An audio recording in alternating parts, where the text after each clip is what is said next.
తెలంగాణలో అందాల పోటీల ప్రకటన దుమారం రేపుతోంది. మే 4 నుంచి తెలంగాణలో మిస్ వరల్డ్ పోటీలు జరుగుతాయని రేవంత్ సర్కార్ ప్రకటించింది.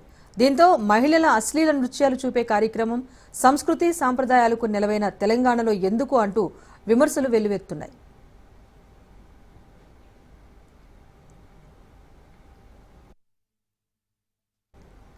హైదరాబాద్లో మిస్ వరల్డ్ పోటీల నిర్వహణపై విశ్వ హిందూ పరిషత్ సైతం ఘాటు వ్యాఖ్యలు చేసింది. అంతేకాకుండా చేనేత వారసత్వం పేరుతో హైదరాబాద్లో 72వ ప్రపంచ సుందరి పోటీలు నిర్వహించడాన్ని పీఓడబ్ల్యూ సంధ్య తప్పుబట్టారు.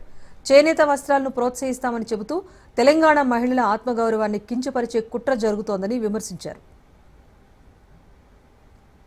అందాల పోటీలకు హైదరాబాద్ వేదిక కానున్నది అని ఇటీవల టూరిజం రాష్ట్ర కార్యదర్శి స్మితా సబర్వాల్ ప్రకటించారు. అట్లాగే మిస్ వరల్డ్ ఈవెంట్స్ కండక్ట్ చేసేటువంటి మిస్ వరల్డ్ లిమిటెడ్ సంస్థ నుంచి జూలియా మోర్లీ ఎవరైతే దాన్ని స్టార్ట్ చేసినాడో ఎరిక్ మోర్లీ 1951లో అతని భార్య 2000 నుంచి ఆయన చనిపోయాక ఆమె చూస్తుంది. సంయుక్తంగా వాళ్ళు నిర్వహించారు. మిస్ వరల్డ్ పోటీలు అంటే ఏంటో అందరికీ తెలుసు.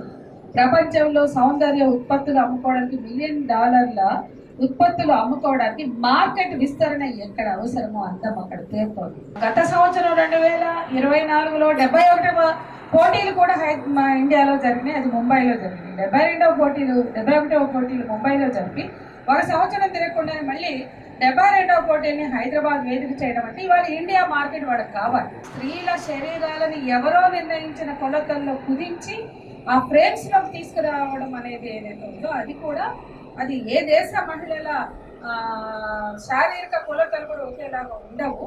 కానీ దాన్ని అందులో ఇమర్చేటువంటి ఒక సౌందర్యాత్మక హింసగా మేము దాన్ని భావిస్తున్నాం.